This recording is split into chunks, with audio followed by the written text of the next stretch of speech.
کہانی سبق تو دیتی ہے، لیکن وہ اس پہ ڈپینڈ کرتا ہے کہ کہانی بیان کون کر رہا ہے۔ جنگ جاری تھی اور ولیم ہاروے بھی اس جنگ کا حصہ تھا۔ انسانی شخصیت اور زندگی کا شاید ہی کوئی پہلو ہو جس کا احاطہ مولانا روم کی کہانیاں نہیں کرتی۔ بسم اللہ الرحمن الرحیم۔ ناظرین السلام علیکم۔ مولانا روم پر ہم گفتگو کر رہے ہیں اور مولانا روم کی مثنوی معنوی، اس کی حکمتیں، اس کے اندر موجود مفاہیم، اس کے اندر موجود کیا کیا ہمارے لیے درس ہیں اور رہنمائی کا کیا کیا سامان ہے،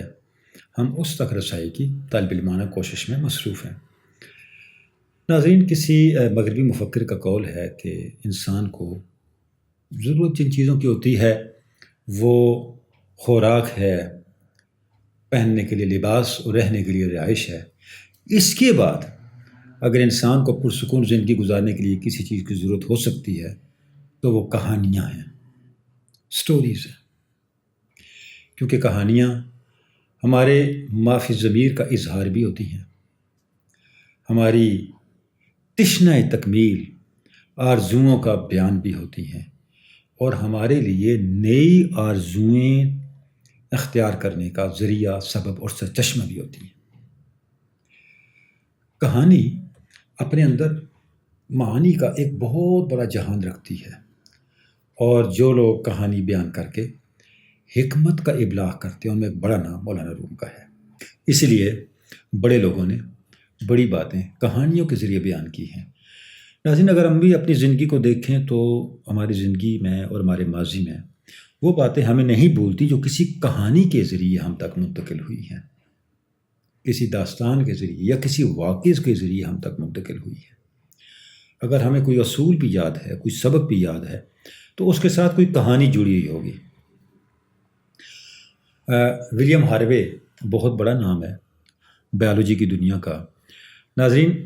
اس نے نظام دیا ہے انسان کی زندگی میں دوران خون کا، اس کے بارے میں اس کی تحقیقات، اور یہ بتایا ہے کہ خون کس طرح دل سے چلتا ہے، مختلف اعضاء تک جاتا ہے اور پھر واپس آتا ہے۔ میں جب بھی ولیم ہاروے کا یا اس کی کنٹریبیوشن کا ذکر پڑھتا ہوں یا بیان کرتا ہوں تو مجھے ایک کہانی یاد آ جاتی ہے جو میں نے اس کی بایوگرافی میں کہ پڑھی یا پتہ نہیں کہاں پڑھی، کہ میدان جنگ گرم تھا، جنگ جاری تھی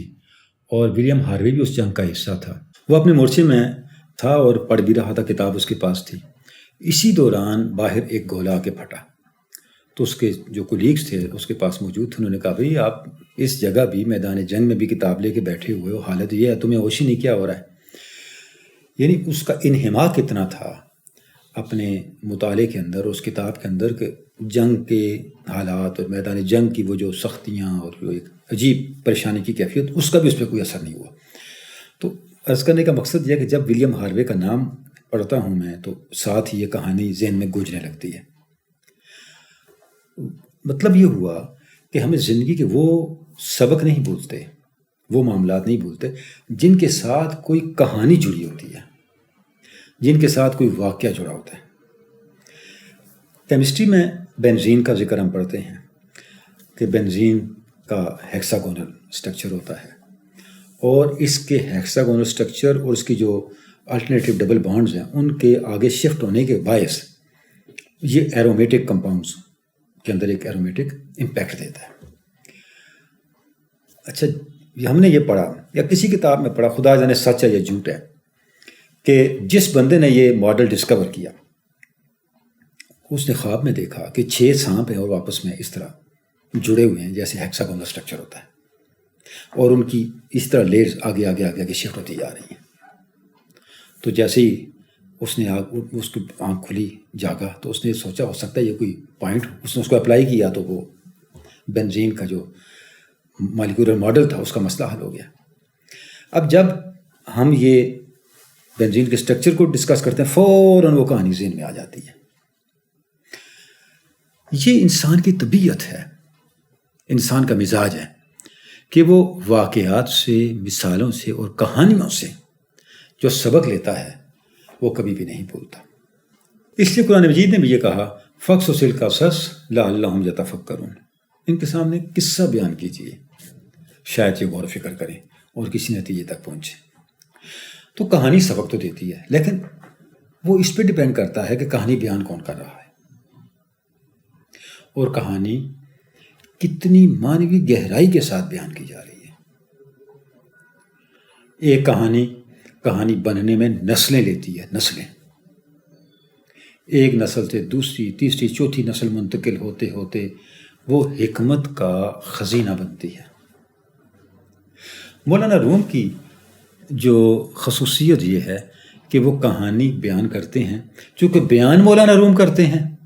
لہٰذا اس کہانی کو وہ زمین سے اٹھا کے آسمان پہ پہنچا دیتے ہیں، اس کے اندر اتنا معنی ڈال دیتے ہیں، اتنی حکمت ڈال دیتے ہیں کہ وہ کہانی ہمارے شعور کا حصہ بنتے بنتے ہمیں بہت کچھ سکھا جاتی ہے۔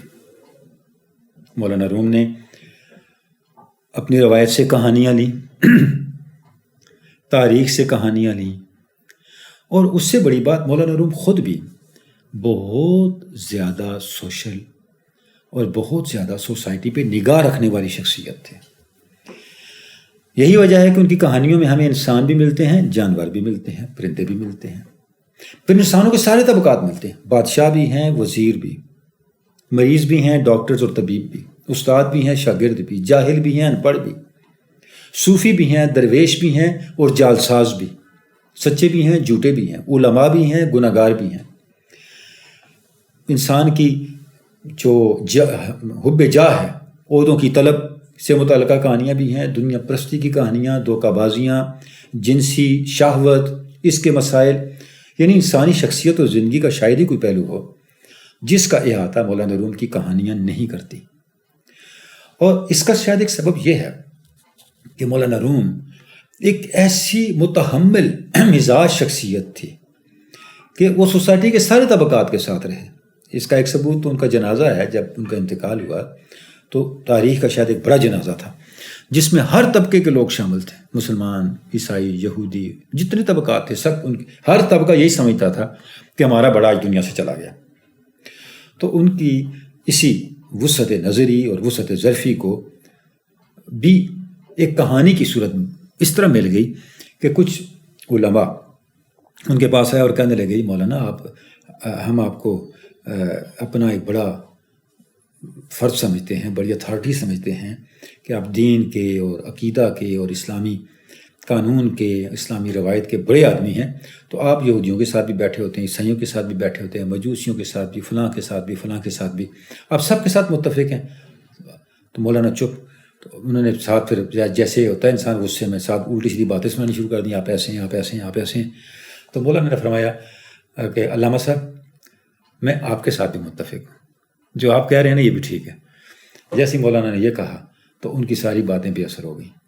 اور اس کا جو دم تھا وہ یہیں نکل گیا۔ یہ جو وسعت نظری تھی مولانا کی، اس نے مولانا کو وسعت مشاہدہ دے دی، اور اس وسعت مشاہدہ کے باعث ان کی بیان کی ہوئی مثالوں ہیں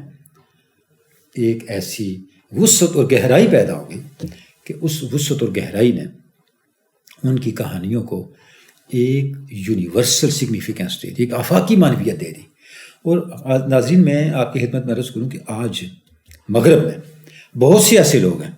جو مولانا کے اشعار کو اور مولانا کی ان مثالوں اور کہانیوں کو ورد کے طور پہ پڑھتے ہیں۔ وہ اپنے دن کا آغاز، اپنی صبح کا آغاز مثنوی کے اشعار سے یا مولانا کی کسی کہانی سے کرتے ہیں، تاکہ ہمارا دن جو ہے وہ بامانہ گزرے، ہمارے دن کے اندر سرشاری رہے، اور ہمارے دن کے اندر مولانا روم کی جو روحانیت ہے، ان کا جو کیف ہے وہ موجود رہے، اور ہمارا دن زندگی سے محروم نہ ہو۔ اب ان لوگوں کا تعلق اسلام سے نہیں ہے، مسلمانوں سے نہیں ہے، یعنی وہ ہر طبقے کے لوگ ہیں، اس میں ایتھیسٹ بھی ہیں، کرسچنز بھی ہیں، جیوز بھی ہیں، مختلف لوگ ہیں۔ وہ صرف مولانا کی یہ جو یونیورسل اپیل ہے اس سے متاثر ہے۔ تو جب ہم مولانا کی ان مثنوی کے اس پہلو کو دیکھتے ہیں تو ان کہانیوں کا امتیاز یہ ہے کہ ایک عام لے مین سے لے کے ایک بہت بڑے انٹلیکچوئل تک سب کے سوالات کے جوابات اور سب کی جو تشفی کا سامان یہ کہانیاں فراہم کرتی ہیں۔ ایک کہانی جو مولانا نے اس میں بیان کی ہے اور پہلے بھی شاید ہم نے اس کا ذکر کیا، آج ایک اور انداز سے ہم اس کا ذکر کرنا چاہیں گے۔ ذرا میں اجمالاً کہانی کو آپ کے سامنے دہرا دیتا ہوں کہ ایک صاحب سفر میں ہیں اور ان کے پاس اونٹ ہے، اور اونٹ پر اس نے غلہ لادا ہوا ہے۔ تو دونوں طرف ظاہر ہے اونٹ کے بوجھ ہوتا ہے تاکہ وہ رہے، توازن رہے، اور اونٹ اس کے اوپر وہ خود بیٹھا ہوا جا رہا ہے۔ تو راستے میں اسے کوئی پڑھا لکھا بندہ ملتا ہے، کوئی دانشمند ملتا ہے۔ تو وہ مسافر، اس سے سلام دعا ہوتی ہے، تو وہ دانشمند، وہ دانشور، وہ پڑھا لکھا آدمی اس مسافر سے پوچھتا ہے یہ اونٹ پہ آپ نے کیا لادا ہوا ہے؟ تو مسافر بتاتا ہے کہ یہ میرے گندم کے دانے ہیں، وہ میں کہیں لے کے جا رہا ہوں، ایک طرف وہ ہیں اور دوسری طرف میں نے لیدر، اس کے اندر جو ہے وہ ریت ڈالی ہوئی ہے۔ تو وہ کہتا ہے ریت کس لیے لے کے، یہ ریت بھی آپ کو چاہیے؟ اس نے کہا ریت مجھے چاہیے نہیں ہے، اس لیے ڈالی ہوئی ہے کہ ظاہر بوجھ برابر ہو۔ اگر ایک طرف میں گندم کے دانوں کی بوری رکھوں گا تو دوسری طرف کچھ نہیں ہوگا تو وہ گر جائے گا، تو اس بوجھ کو برابر کرنے کے لیے میں نے دوسری طرف ریت کی بوری رکھ لی ہے۔ تو وہ دانشمند اس کو کہتا ہے آپ بڑے سادہ آدمی ہو، ریت آپ کو چاہیے نہیں، ایسے ہی آپ نے بوجھ لادا ہوا ہے، تو آپ جو دانوں کی آپ کی بوری ہے اس کے دو حصے کرتے، آدھے ایک طرف لاتے آدھے دوسری طرف لاتے، تاکہ آپ کا بوجھ بھی کم ہوتا، سفر بھی جلدی طے ہوتا اور آپ کا اونٹ بھی نہ تھکتا۔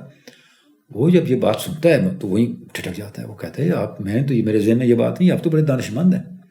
آپ تو بڑے سمجھدار آدمی ہیں، تو یہ آپ تو بڑے امیر کبیر ہوں گے،